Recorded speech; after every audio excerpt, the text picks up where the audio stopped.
Hello, Internet. It is I, Malik Aaron, and welcome back to Box Office Predictions. Today we're going to be talking about Marcel the Shell with Shoes On.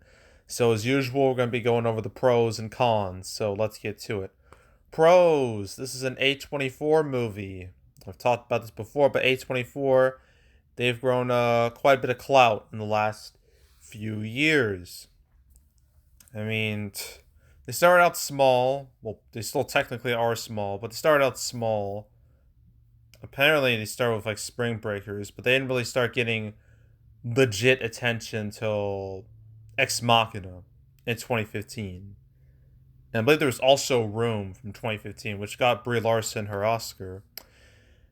But then after that, like 2016, that's when things started getting interesting. They released a lot of divisive horror movies, like The Witch, It Comes at Night, Hereditary is one of their bigger ones, Midsommar. Green Knight's not a horror movie, it's like an adventure movie, but it also has a very divisive feel to it. Not especially other movies like The Farewell, Disaster Artist, Moonlight, Ladybird, Uncut Gems. But this year has been a special Lighthouse. But this year has especially been interesting because this year they've had their biggest hit ever in the form of Everything Everywhere All at Once, which did low-key spectacular, way better than I ever thought it could do. It destroyed my expectations. So, yeah, and not to mention they've had like a minor success in the form of X. Men didn't do all that great at all. But for the most part, 2022 has been a banger year for A24. So, obviously A24's reputation, that's being like this cool, non-mainstream studio who makes like these really weird, out there movies. That's a pro, an instant pro, is, their reputation. So A24's reputation, pro. Another pro is that Marcel, it's apparent. I think it was based on a YouTube short. I think I know it was based off something. I'm gonna look it up off screen on my laptop. Uh, I'm pretty sure it was a YouTube video.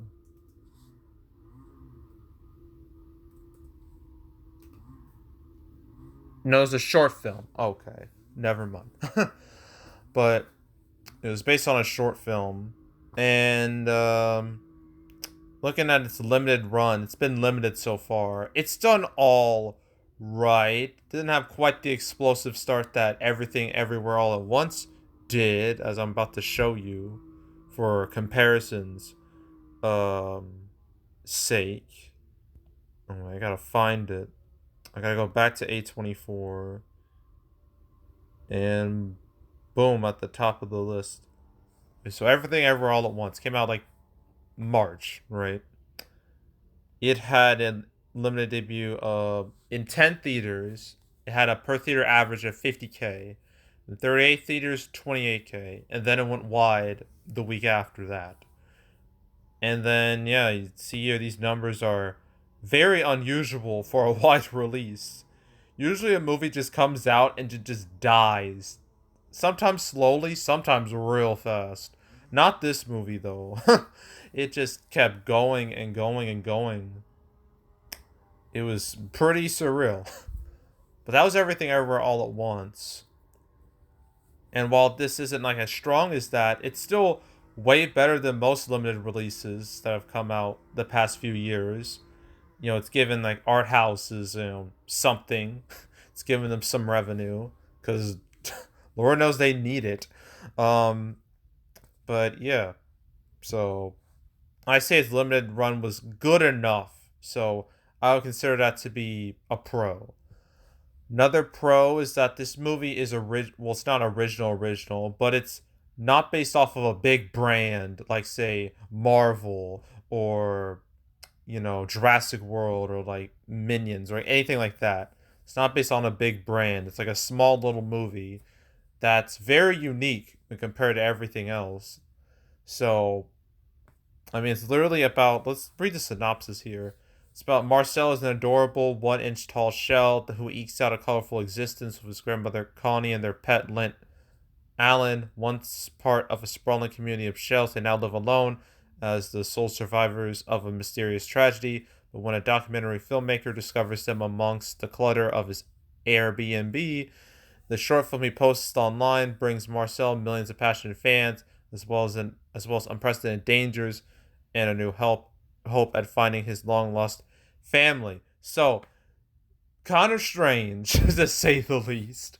It's very different, which could help it out because some people get like real tired of like you same old like homogenized like blockbusters, like they all kind of feel the same somewhat. So this could be a bit of a breath of fresh air for some people. So I consider that to be a pro. And when it comes to direct competition, I can't think of a single thing. So that's another pro too. There's no other movie out right now that's like this. So yeah, pro. Okay, cons. I think one of the biggest cons that this movie might be a little too weird for its own good. I mean, with Everything Everywhere All at Once, that movie was weird as hell, but at least you can kind of sell it to where you can sell it as like this sci-fi kung fu existential crisis movie. You can kind of sell it like that, which is why it did as well as it did. Here, it's a little more niche, a lot more niche. It's like a mockumentary type of mockumentaries. Sometimes they do well, sometimes they don't. Um, and it's just I don't know if this has what it takes to get like to appeal to a wide audience, a wide demographic. So yeah, I consider that a problem. So that's a con. Just it might be a little too out there for its own good, even more than Everything Everywhere All at Once. Which was already insane. So that's con number one. Con number two, it's gonna be going up this weekend against Nope, which is already getting a ton of attention. It's already had a really good Thursday number. There's no doubt gonna win the weekend, so all the attention's gonna be on that, and literally nothing's gonna be on this. So that's a problem. And not to mention, there's a whole lot of options out there when it comes to content and movies. Lots of different genres being represented. So yeah, that's a con in my view. Um, Another con is that it's only opening it's expanding in like 600 theaters, which is barely wide. I I I debated on whether making this video because of its low theater count, but then I remembered I covered Belfast and I was like in 500 theaters. If I can do that, I can do this. So, yeah, but the 600 theaters guarantees that it's not going to be have like this massive opening or even like a substantial opening. It's still going to be very much small scale. So, that's a con. Although it could expand wider as time goes on, depending on what happens. So, yeah, but for right now, it's not gonna have like this big expansion. So that's a con. What other cons can I think of? Uh, I think that's it. Yeah, yeah. I think that's it. So opening weekend, oof. I mean, it made like over 500,000, like 150 theaters. Going from that to 600 theaters, I imagine it can make over 1 million. Oh, it's for its weekend, its wide release weekend. I think that is achievable, more than achievable. So I think $1 million more or less for its wide release weekend. And then its total, I don't know. I was so wrong with Everything Everywhere All at Once that it's pointless for me to even try to predict that. But if I had to pick a number right now between $5 to $10 million, I can see it being in between those two, 5 to 10. I think that's reasonable. I think that's achievable, and I'm gonna stick with it. Even though part of me feels like I shouldn't, but I'm gonna stick with it. So Yeah, that's it for Marcel. This cannot say the title of this movie. Marcel the Shell with Shoes On. Now for the movie that everyone's gonna watch. Well, I already watched it yesterday. Nope. I am gonna do that next, and then that'll be it for the weekend. So yeah, stay tuned. And yeah, that's it. That's all. Make sure to subscribe, like this video, leave a comment, turn notifications, share the whole drill. Want to check out more videos like this? I got playlists on the homepage for all previous prediction videos I made this year. Pretty much every wide release that's come out this year. I've covered pretty much all A24's wide releases, X, Everything Ever All at Once, Men. Want to know my thoughts on those? You can watch those videos.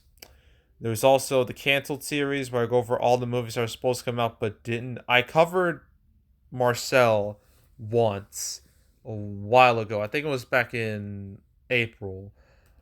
It was alongside Shotgun Wedding. If anyone remembers that movie. When is that even coming out? I don't know. One would think Amazon would have released it by now, but nope, nothing so far. They've been radio silent. But I'm trying to find the number. Which was it? 114. Okay. Talked about it alongside Shotgun Wedding and Bodies, Bodies, Bodies, which is another A24 flick. So, you want to know my thoughts on that? You can watch that video. It's episode 114. Want to watch any of the past cancel episodes I've done? There's 141. I just did one like 2 days ago about Quiet Place Day 1 and If and Tiger's Apprentice all getting pushed back. So, if you want to know my thoughts on that or any others, watch them all, beginning to now. Binge it. Highly encourage it. Go do it. There's also box office recaps where I go over the box office results for any particular month. July recap will come out first week of August, so stay tuned for that. But if you want to watch any of the past recap videos I've done on the channel, you can go right ahead. And yeah, that's it. That's all. I am out. Goodbye.